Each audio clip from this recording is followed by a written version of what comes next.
Hello, everybody, and welcome to Chapter 1, Lesson 4 on Reconstruction Policies. He's Mr. Knorr? And I'm Mr. Penka. That's confusing. The Civil War is over. The country is trying to pull together, or some of the country is trying to pull apart. So, what are we going to do? I don't know. How are we going to build? You didn't mention we're at the beach. We're looking outside our window here. Just so you know, that's... Oh, wait, we should have said, I'm Annette Funicello. They don't know who Annette Funicello is. Okay. I don't remember. All right. We'll let you copy these down. These notes right here. Start up top. 3, 2, 1. I'll go tiny. Here I am. Way down here. Way down here. So from way down here, we're nice and tiny. Pause it right now. Why am I talking so fast? Now. And Now unpause it. action. All right, so you've finished SCR. You copy those down. Make sure you also do that heading up top. I've noticed sometimes Yeah, you forget. people don't copy the heading down. There's no point in drawing a list of things if Come you don't know on. what the heading of the list is. Do it. That's just silly. Like Nike. So make sure that you write that down, please. Woo. And now the bottom. And pause it now. No. And there we go. We can't get that now right. You say it in a minute. So now you've copied the notes down. I hope you did that with the heading. Let's talk about what this stuff means. So Reconstruction is what? Rebuilding the South because of the Civil War.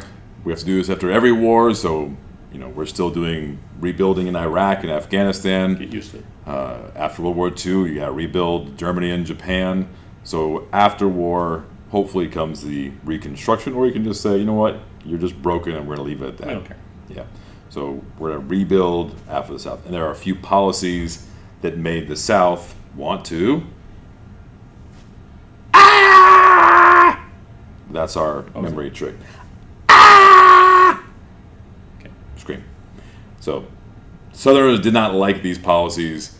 They made them want to scream. So, the first one. Well, then they shouldn't have gone to war. Sorry. That's true. So, first, you have to occupy the South. That's how you can make sure that these policies get enforced, that the South is being rebuilt. The South wanted to secede, and so now you have to supervise them to make them do what they don't want to do. And they don't want to give up slavery and everything else that comes along with Reconstruction. So you have to have soldiers from the North supervising the South. Federal troops, Which means the government's troops, the national government's troops. So you can say it a few ways. We might say Northern soldiers, but really it's the Union soldiers, because the North-South stuff is not happening. The South didn't secede. They are still a part of the Union. The South gets divided up into districts. Those districts are controlled by the military until each state can come back into the Union. So soldiers from the North are supervising the South, federal troops, Union troops.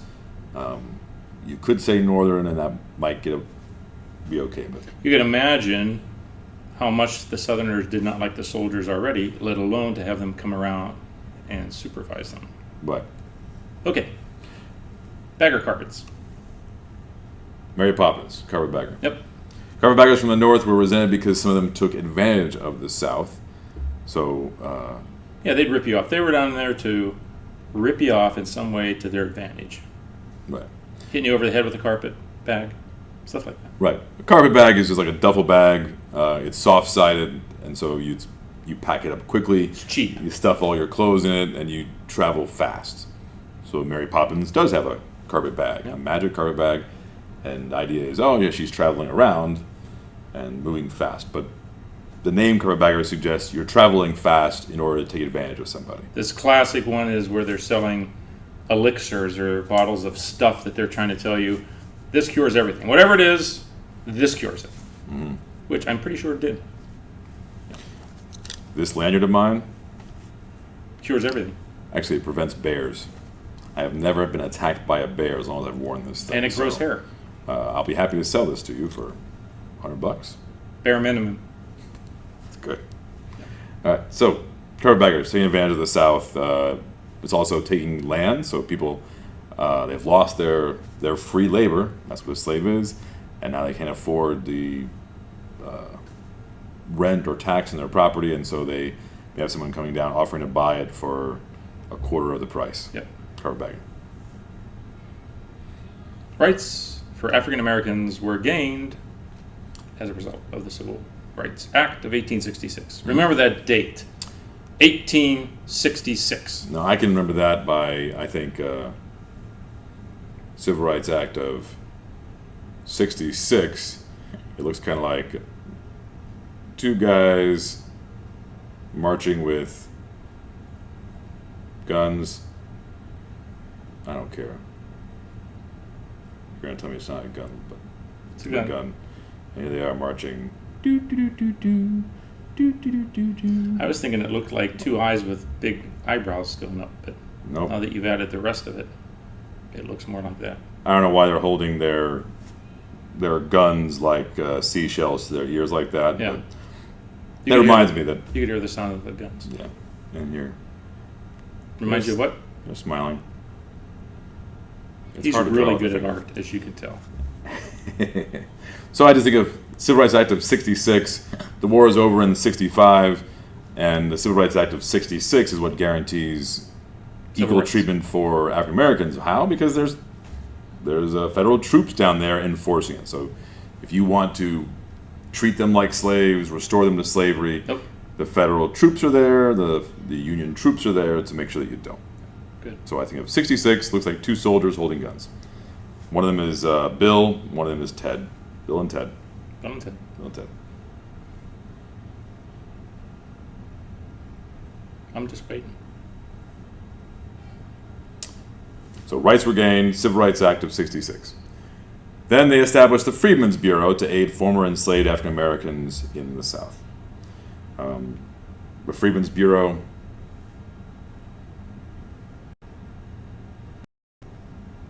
Freedmen's Bureau is here in this picture. That's a Freedmen's Bureau agent. He's there stepping between a angry mob and the freed blacks in the South. Angry mob of white folk. Yeah. So the Freedmen's Bureau is there to advocate for, to help the freed men. What's interesting about this, though, is that the African Americans aren't taking it anymore either. They're ready to fight back. They're not going to be the way they were as slaves, where they just had to take it. Yeah, at this time, and that's why they would pass the black codes to say that slaves couldn't have firearms, and so Burning arms. people who were Firearms. who were black advocates for the Second Amendment. They believed they had a right to bear arms. They wanted to have weapons because they wanted to protect themselves. Yep. So there's a Freedmen's Bureau. What the Freedmen's Bureau does is it helps with schooling. There are Freedmen's Bureau schools. The Freedmen's Bureau will help with finding jobs, with finding housing. It's just all the problems you have of a group of people who were slaves, are free, and you had to solve those problems. That's the Freedmen's Bureau. Howard University in Washington, D.C., named after O. Oliver Howard, who was the first, or who was the head of the Freedmen's Bureau. And he's the one who went after Chief Joseph, too. Ah. And so now two things that are kind of that go together.